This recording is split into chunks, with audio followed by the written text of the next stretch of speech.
어느 날 갑자기 내 돈을 찾을 수 없다면 어떻게 하시겠어요?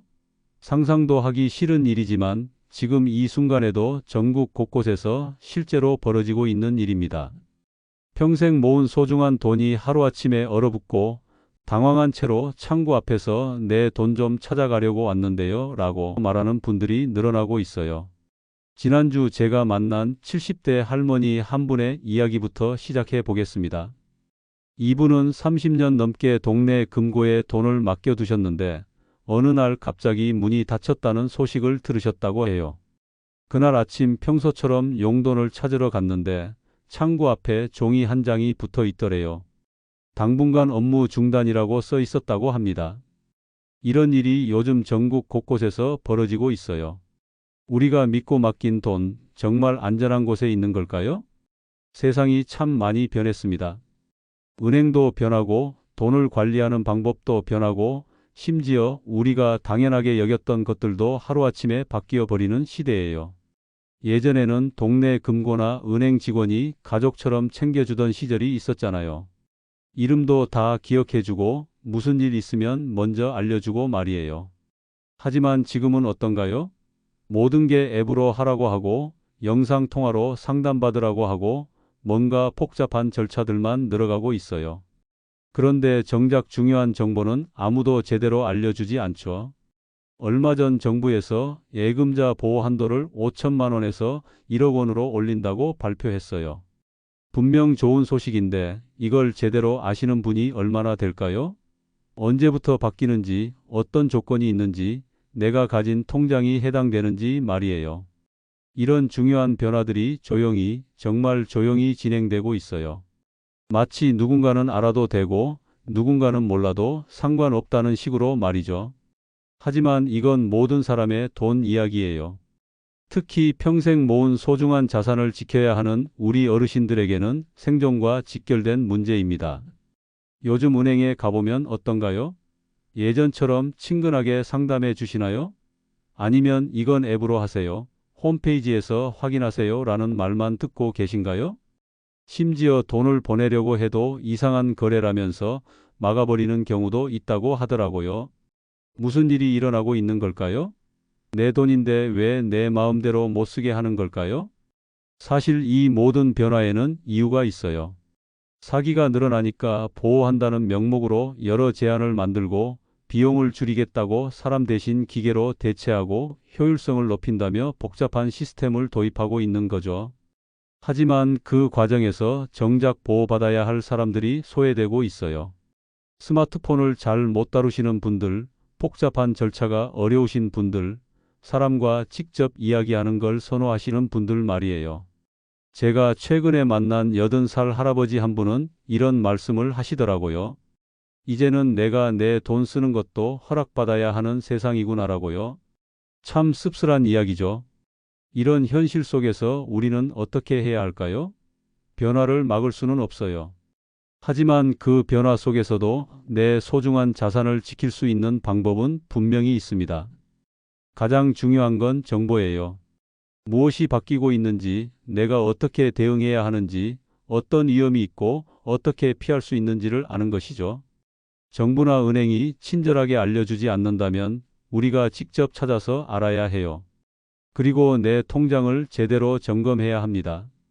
어떤 종류의 계좌인지, 어느 금융기관에 있는지, 얼마나 안전한지, 혹시 놓치고 있는 위험은 없는지 말이에요.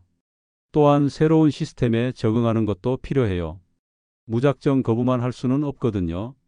하지만 내가 이해할 수 있는 범위에서 내가 통제할 수 있는 방식으로 천천히 적응해 나가면 돼요. 오늘 이 시간을 통해 여러분께 꼭 전하고 싶은 메시지가 있어요. 당신의 돈은 당신이 지켜야 한다는 것입니다. 누군가 대신 지켜주겠다는 말만 믿고 있으면 안 돼요. 내가 직접 확인하고, 내가 직접 관리하고, 내가 직접 결정해야 해요. 물론 쉽지 않을 거예요. 어려운 용어도 많고, 복잡한 절차도 많고, 바뀌는 것도 너무 많으니까요. 하지만 한 걸음씩 차근차근 따라오시면 됩니다. 제가 최대한 쉽고 친근하게 바로 실천할 수 있는 방법들을 알려드릴게요. 여러분이 평생 모은 소중한 자산, 이제는 더 똑똑하게 지켜야 할 때입니다. 변화하는 금융 환경 속에서도 흔들리지 않는 든든한 울타리를 만들어 보아요. 자, 그럼 지금부터 시작해 볼까요? 여러분의 통장이 정말 안전한지 함께 차근차근 살펴보겠습니다. 먼저 제가 최근에 겪은 일부터 말씀드릴게요. 지난달 친구 어머니께서 급하게 병원비를 보내달라고 하셔서 100만 원을 송금하려고 했어요. 그런데 갑자기 화면에 거래가 제한되었습니다라는 메시지가 뜨는 거예요. 뭔가 잘못됐나 싶어서 은행에 전화했더니 고령자 보호를 위한 시스템이라고 하더라고요. 이런 경험 해보신 분 계시죠? 내 돈인데 왜 못 쓰게 막는지 이해가 안 되셨을 거예요. 사실 이런 일들이 요즘 정말 많이 일어나고 있어요. 은행에서는 사기를 막기 위한 조치라고 하는데 정작 우리는 왜 그런지도 모르고 당황만 하게 되죠. 특히 65세 이상 분들이 큰 돈을 처음 보내는 곳으로 송금하려고 하면 거의 확실하게 막힌다고 보시면 돼요. 오랫동안 안 쓰던 통장에서 갑자기 1,000만 원 이상을 움직이려고 해도 마찬가지고요. 심지어 가족한테 보내는 거라고 해도 시스템이 알아서 판단해서 막아버려요. 은행 입장에서는 혹시 사기당하는 건 아닌지 걱정해서 그런 거지만 우리 입장에서는 참 답답하죠. 그럼 이런 상황을 어떻게 피할 수 있을까요? 방법이 있어요. 평소에 자주 쓰는 통장 하나를 정해 두시고 거기서 조금씩이라도 꾸준히 거래를 하시면 돼요. 한 달에 한 번이라도 돈을 넣었다 빼셨다 하시는 거죠. 그리고 큰 돈을 보낼 때는 미리 은행에 알려주시거나 가능하면 직접 창구에 가서 처리하시는 게 좋아요. 창구에서는 신분증 확인하고 본인이 맞다고 인정되면 보통 문제없이 처리해줘요.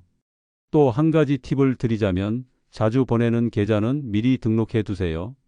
가족 계좌나 자주 거래하는 곳 말이에요. 그러면 나중에 송금할 때 제한에 걸릴 확률이 훨씬 낮아져요. 이제 정말 중요한 이야기를 해볼게요. 여러분이 지금 돈을 맡기고 있는 그 금융기관 정말 안전한 곳인가요? 은행이면 다 똑같다고 생각하시는 분들이 많은데 사실 그렇지 않아요. 시중은행하고 새마을금고, 농협, 신협은 완전히 다른 시스템이에요. 시중은행은 정부에서 직접 관리하지만 새마을금고나 신협은 자체적으로 관리하거든요. 문제가 생겼을 때 대응하는 방식도 다르고 보호해주는 방법도 달라요. 최근에 몇 군데 새마을금고에서 문제가 생긴 걸 보셨을 거예요. 어느 날 갑자기 문이 닫히고 돈을 찾으러 간 어르신들이 당황하는 모습이 뉴스에 나왔잖아요. 그런 일이 왜 생기는 걸까요? 새마을금고는 지역마다 운영 상태가 완전히 달라요. 같은 새마을금고라는 이름을 써도 서울의 어떤 금고는 정말 잘하고 있지만 다른 지역의 금고는 경영이 어려운 상황에 있을 수 있어요. 문제는 그런 정보를 미리 알기가 어렵다는 거예요. 보통은 문제가 터진 다음에야 알게 되거든요. 실제로 최근 몇 년간 전국에서 10여 곳의 새마을금고가 영업정지나 통폐합을 당했어요. 그때마다 고객들은 하루아침에 돈을 못 찾는 상황에 놓였죠. 물론 결국에는 다 돌려받긴 하지만 그 과정에서 몇 주, 몇 달씩 기다려야 하는 경우가 있었어요. 그렇다고 새마을금고가 무조건 나쁘다는 건 아니에요. 집에서 가깝고 직원분들도 친절하고 금리도 좀 더 좋은 경우가 많으니까요. 특히 시골 지역에서는 새마을금고나 농협이 유일한 금융기관인 경우도 많잖아요. 다만 혹시 모를 위험에 대비해서 미리 점검을 해보시라는 거예요. 어떻게 점검하냐고요? 생각보다 간단해요. 새마을금고 홈페이지에 들어가 보시면 경영 상태에 대한 자료가 있어요. 어려운 용어들이 많지만 핵심만 보시면 돼요. 자산 건전성 비율이라는 게 있는데 이게 100%보다 낮으면 조금 주의해서 보시는 게 좋아요. 또 매년 발표하는 감사 결과도 확인해 보세요. 경고나 주의 같은 말이 나오면 좀 더 신중하게 생각해 보시고요. 그리고 만약에 한 곳에 1억 원 이상 맡겨두고 계시다면 꼭 나눠서 보관하세요. 예금자 보호가 올해부터 1억 원까지 된다고는 하지만 그건 금융기관 한 곳당 기준이거든요. 같은 은행에 여러 통장이 있어도 합쳐서 계산해요. 그러니까 2억 원이 있으시면 두 군데로 나눠 두시는 게 안전해요. 이제 요즘 많이 바뀌고 있는 은행 서비스 이야기를 해볼게요. 예전에는 은행에 가면 직원분이 차근차근 설명해 주고 뭐가 어려우면 여러 번 물어봐도 친절하게 답해 주셨잖아요. 그런데 요즘은 어떤가요? 이건 앱으로 하세요. 홈페이지에서 확인하세요. 라는 말을 자주 들으시죠? 심지어 어떤 은행은 고객센터에 전화하려면 먼저 앱을 깔아야 한다고 해요. 참 답답한 일이죠. 은행 입장에서는 비용을 줄이고 효율을 높이려고 그런 거예요. 직원 한 명이 여러 고객을 동시에 상대할 수 있고 지점도 줄일 수 있으니까 돈이 절약되거든요. 실제로 최근 몇 년간 은행 지점 수가 많이 줄었어요. 특히 시골 지역은 더 심해서 버스 타고 1시간 가야 은행이 있는 곳도 있어요. 하지만 그 과정에서 스마트폰을 잘 못 다루시는 분들은 점점 소외되고 있어요. 실제로 70대 이상 어르신 중에서 스마트폰 금융 앱을 제대로 쓸 수 있는 분은 그리 많지 않거든요. 영상통화로 상담받으라고 해도 그게 어떻게 하는 건지 모르시는 분들이 대부분이죠. 더 문제는 영상 상담이나 앱 상담으로는 복잡한 설명을 이해하기가 어렵다는 거예요. 직접 만나서 이야기할 때는 표정을 보고 이해했는지 안 했는지 알 수 있잖아요. 그런데 화면으로는 그런 게 잘 안 보여요. 그러다 보니 잘 모르는 상태에서 그냥 예라고 대답하고 넘어가는 경우가 많아요. 제가 아는 어르신 한 분은 영상 상담으로 상품 가입을 했는데 나중에 보니 본인이 원한 게 아니라 수수료가 비싼 다른 상품에 가입되어 있더래요. 상담할 때 제대로 이해 못 하셨는데 화면에서 동의합니다. 버튼을 누르라고 해서 그냥 눌렀다가 그런 일이 생긴 거죠. 그렇다면 어떻게 해야 할까요?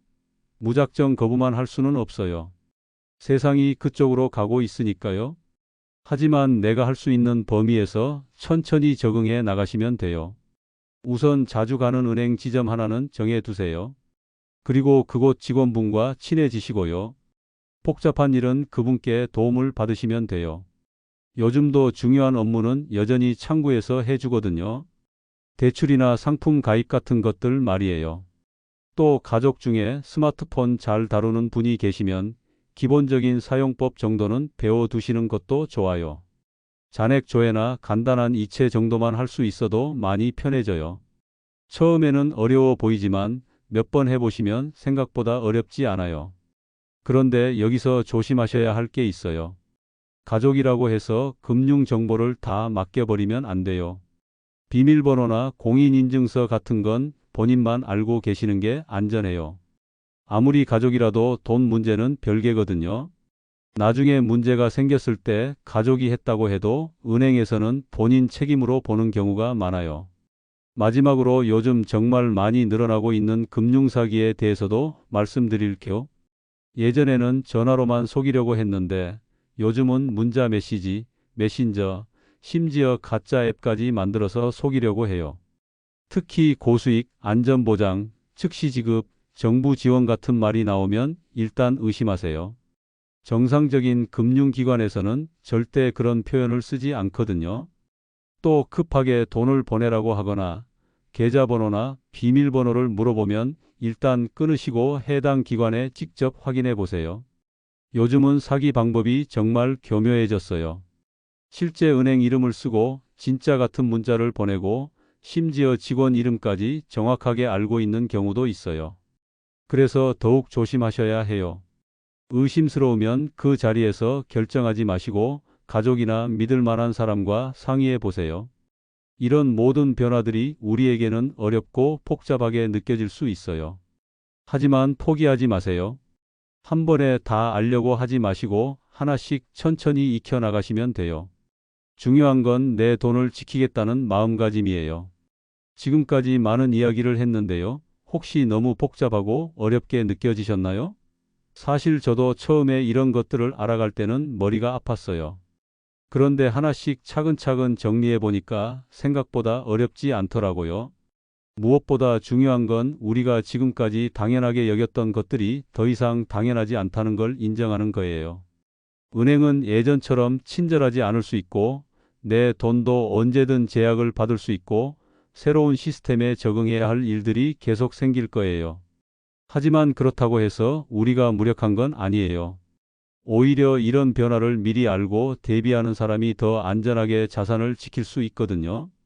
먼저 가장 기본적인 것부터 시작해 보세요. 지금 당장 여러분의 통장을 한번 점검해 보시는 거예요. 몇 개의 계좌가 있는지, 각각 어떤 용도로 쓰고 있는지, 얼마씩 들어 있는지 정리해 보세요. 종이에 적어 보시는 것도 좋아요. 그리고 오랫동안 안 쓴 통장이 있다면 정리하세요. 휴면 계좌가 되면 나중에 찾기도 어려워지고 관리도 복잡해져요. 필요 없는 계좌는 과감하게 해지하시고 자주 쓰는 계좌 두세 개 정도로 정리하시는 게 좋아요. 다음으로는 예금 분산을 생각해 보세요. 한 곳에 너무 많은 돈을 몰아두지 마시고 여러 기관에 나눠서 보관하시는 거예요. 특히 1억 원 이상 있으시다면 반드시 나눠두세요. 귀찮을 수 있지만 안전을 위해서는 꼭 필요한 일이에요. 금융기관을 선택할 때도 조금 더 신중해지세요.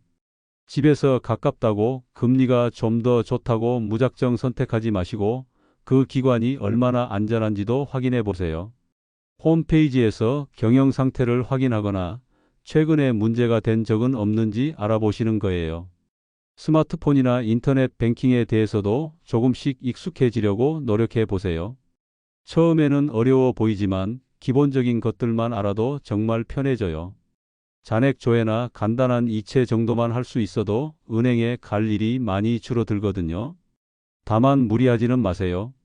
본인이 할 수 있는 범위에서 천천히 하시면 돼요. 그리고 가족에게 도움을 받으시더라도 중요한 정보는 본인만 알고 계시는 게 좋아요.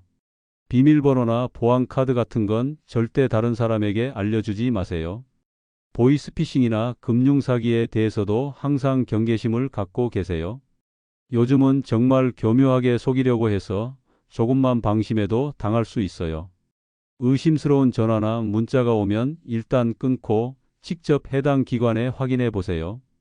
특히 급하게 돈을 보내라고 하거나 개인 정보를 물어보거나 이상하게 높은 수익을 보장한다고 하면 100% 사기라고 보시면 돼요. 아무리 급해도 그 자리에서 결정하지 마시고 시간을 두고 생각해 보세요. 그리고 무엇보다 중요한 건 정보를 계속 업데이트하는 거예요. 금융제도는 계속 바뀌고 있어요. 예금자 보호 한도가 올라간다거나 새로운 서비스가 나온다거나 사기 수법이 바뀐다거나 하는 것들 말이에요. 뉴스를 보시거나 은행에서 나오는 안내문을 읽어보시거나 가족들과 이야기를 나누시면서 새로운 정보를 계속 받아들이세요. 모르는 게 있으면 부끄러워하지 마시고 물어보세요. 아는 척하다가 손해보는 것보다는 모른다고 말하고 정확히 아는 게 훨씬 나아요. 은행이나 금융기관과의 관계도 중요해요. 자주 가는 지점의 직원분과 친해지시고 복잡한 일이 있을 때는 그분께 도움을 받으세요. 요즘 은행들이 효율성만 추구한다고 해도 여전히 사람이 하는 일이거든요. 좋은 관계를 맺어두시면 나중에 도움이 많이 돼요. 그리고 권리를 주장하는 것도 필요해요. 서비스가 불만족스럽거나 설명이 부족하다거나 차별받는다고 느끼시면 가만히 있지 마세요. 정중하지만 분명하게 개선을 요청하세요. 우리도 소중한 고객이니까 당당하게 대우받을 권리가 있어요.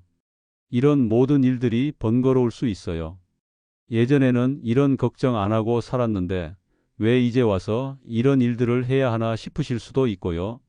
하지만 이게 바로 변화하는 세상에서 우리 자산을 지키는 방법이에요. 물론 정부나 금융기관에서 더 친절하고 안전한 서비스를 제공해야 한다고 생각해요. 특히 고령층을 배려하는 서비스는 꼭 필요하죠. 하지만 그런 변화를 기다리기만 할 수는 없어요. 지금 당장 우리가 할 수 있는 일들부터 시작해야 해요. 여러분이 평생 모은 소중한 자산, 이제는 더 적극적으로 지켜야 할 때입니다. 누군가가 대신 지켜주기를 기다리지 마시고 여러분이 직접 나서세요. 복잡해 보여도 하나씩 해보시면 생각보다 어렵지 않아요. 그리고 혼자서 다 하려고 하지 마세요. 가족, 친구들과 정보를 나누시고 서로 도움을 주고받으세요. 같은 연배의 분들과 이런 이야기를 나누시는 것도 정말 도움이 돼요. 서로의 경험을 공유하다 보면 더 좋은 방법들을 찾을 수 있거든요. 마지막으로 너무 걱정만 하지는 마세요. 변화가 많기는 하지만 그래도 우리나라 금융 시스템은 비교적 안전한 편이에요. 기본적인 주의사항들만 지키시면 큰 문제는 없을 거예요. 오늘 이 시간이 여러분께 조금이라도 도움이 되었기를 바라요. 그리고 이 내용을 듣고 계신 다른 분들에게도 알려주세요. 특히 혼자 사시는 어르신들이나 이런 정보에 소외되기 쉬운 분들께 전해주시면 정말 고마울 것 같아요. 여러분의 노후가 더 안전하고 편안하기를, 그리고 여러분이 평생 모은 소중한 자산이 끝까지 잘 지켜지기를 진심으로 바랍니다. 변화하는 세상이지만 우리도 충분히 적응하고 대응할 수 있어요. 함께 힘내서 슬기롭게 헤쳐나가 봅시다. 영상이 끝나기 전에 좋아요와 구독은 영상 제작에 많은 도움이 됩니다. 오늘 긴 시간 들어주셔서 정말 고맙습니다. 여러분 모두 건강하시고 늘 행복한 일만 가득하시기를 바라며 이만 마치겠습니다. 감사합니다.